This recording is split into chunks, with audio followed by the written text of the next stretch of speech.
You're listening to Turi Writer's She Said What podcast. I'm Turi, along with Marcy Persky. In this installment, we demonstrate conclusively that she who buys the tickets gets the best seats. Also, a look at student housing, which isn't always for students, and has been known to inspire the question, who lives in that place? So how was Toronto? Toronto is beautiful and possibly even more expensive than the most expensive American city. It's wild. Really? Yeah, to live in. More expensive than Hawaii? Mainland American city. As far as I can tell, it's more expensive than San Francisco and or New York. Wow. Yeah. My kid is living in an apartment that he rented a few years ago with two friends, and it's the kind of apartment that only students probably would rent because it's literally where the light rail turns around, and you can hear the train going. I lived in a few of those And back when I was young. it's one of those apartments where you think, as you're in the light rail, you think, I wonder who lives here. I could reach out and touch this apartment where my train. That's where my kid lives. And they've triple windowed it, so it's not horrific. But it used to be a small single family home, and they've divided it into 3 apartments. There's the mole person living in the basement. There's my kid. And they had to it would never pass an inspection in America, not for 5 minutes. I don't know if it did in Canada or not. The doorways are in such odd places that we couldn't bring in a couch. We had to bring in a futon couch because you could disassemble it and reassemble it. That should tell you something. They were the first people to rent it, and the people who had bought the building made it look all shiny, but everything is kind of built out of paper mache.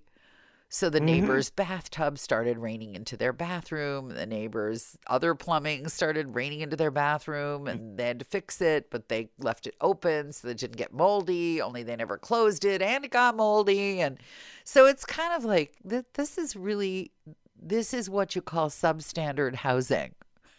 Or how much a month? But they feel so grateful. It's a bargain. It's a bargain. Is it? Yeah, it's hugely a bargain. My kid has the little room, so he pays a little less because he has the tiny room. But, there's always like a big room with an amenity and other big room with an amenity. And then the room for the friend you feel sorry for, who's a good roommate but has no money. That's my kid's room.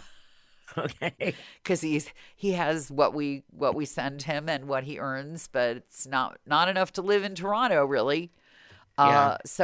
But stuff just breaks. Like the cabinet door comes off underneath the sink, and everybody's like, yeah, we glued that before. When we first moved back to Michigan from Chicago, and I couldn't find a house. So we moved into this brand new apartment complex, this big family thing, 3 bedrooms, everything was sparkling new. 2 days we were there, and one of my kids leaned on the bar that's between the kitchen and the living room, and the whole thing came crashing down. Whoa. Yeah. Yeah. It's not only in Toronto. Okay. All right. Well, good to know. I'll let the kid know the small let cutie. him know, because that place was pricey, and every building looked alike, so I was always lost. Always lost. I could never find the right building. Did you wander into the wrong person's apartment ever? That could get you killed. Oh, I know, but not as bad in Michigan as it would here. That's true. Fewer guns there. Yeah. So, Yay. yeah, you got to protect the fentanyl horde. You got to protect your stash of fentanyl. Back to Toronto. So, Toronto is gorgeous. Toronto is, marital discord. We went to Stratford to see 3 Shakespeare plays. 2 of them I had arranged with the spousal unit, and the third one, I guess, he arranged. And I don't know how you can be married to somebody for nearly 30 years. And I've heard somebody say for nearly 30 years, I don't care if I'm a little further back. I prefer to be in the middle.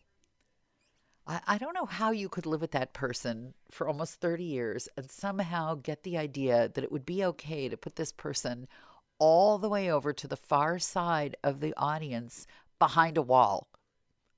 Behind a wall? Behind a wall. So, if you leaned way out, you could see what was happening on part of the thrust stage. A thrust stage would be like, okay, this is the best way I can describe a thrust stage to non-theater goers. Imagine a guy's genitalia. And the part with the sperm, that's the main part of the stage. And the part with the business end, that's the thrust part of the stage. So we're sitting behind the balls, basically. Did you punch him the whole time? Well, no. I noticed that there was a row across the aisle with really great sight lines that nobody, it was like some group had bought tickets and then not shown up. So these weren't the only 2 tickets left in the house. Hell no. He bought those. He bought these knowing that there were plenty of other options, and yet somehow his wife would be satisfied looking at the balls. So I said to the 2 men, the couple next to me, as soon as the lights go off, we're going to crawl over you and get into those other seats.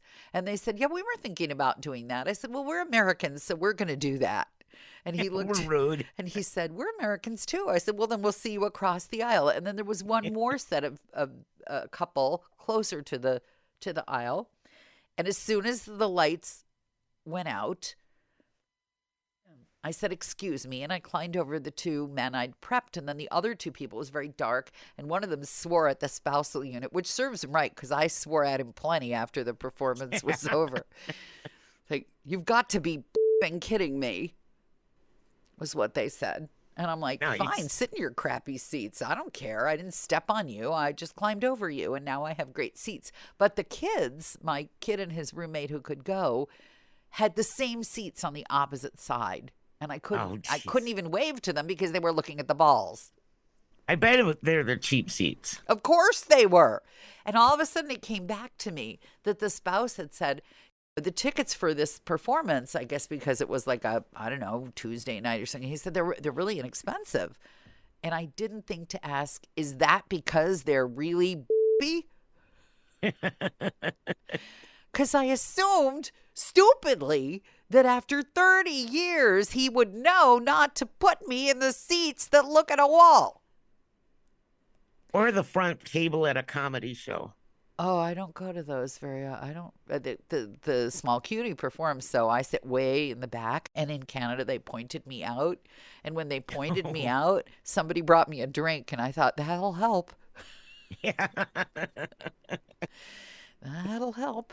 So that was part of the trip. But the show was really like nothing. The staging, they staged Richard II as though it were a 1970s drag ballroom show.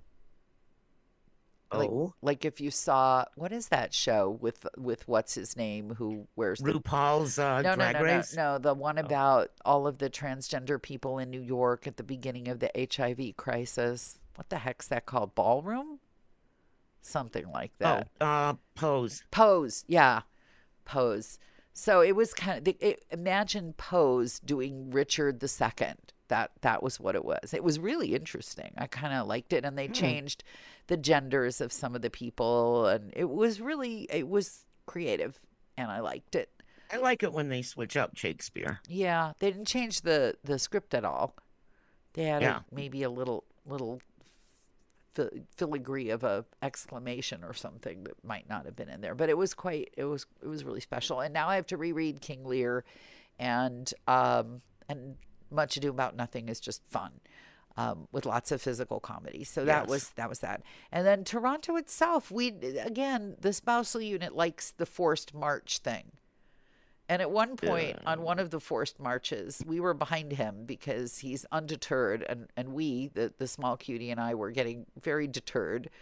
And I said, and disturbed. And I poked the Small Cutie and I said, he thinks we don't know that he's doing this to save $12 in rapid transit fees. And the Small Cutie and I just fell about laughing. And then, see, here's the thing. You can do this to us for a limited amount of time. I have a friend who says you can make people do what you want for a while, but they'll hate you for it. And that kind of kicks in after a few days with the spousal unit. I am so happy that Frankie and I both follow the same path of least resistance. If there's a bus, we are on the bus. Yeah, no. We did a day of forced marches, and then I issued the edict. The edict, there's the first stage edict, the second stage edict, and I didn't even have to go to the third stage edict. First stage is, I think I'll take transit from here on out. And then the next edict is, I'm not going to be walking anymore. And the third and final stage is, and you can't make me. So I think your spousal unit is like inside my Apple Watch because it keeps yelling at me to stand up all day. Well, you can get out your fancy new mop and stand up all day. That's right. That's right. Actually, I'm waiting for the monsoons to come. Well, I'll let you do that then. Assuming you've come this far because you enjoy the podcast, may we recommend my book, She Said What? A Life on the Air. It's available at your neighborhood bookstore or on Amazon.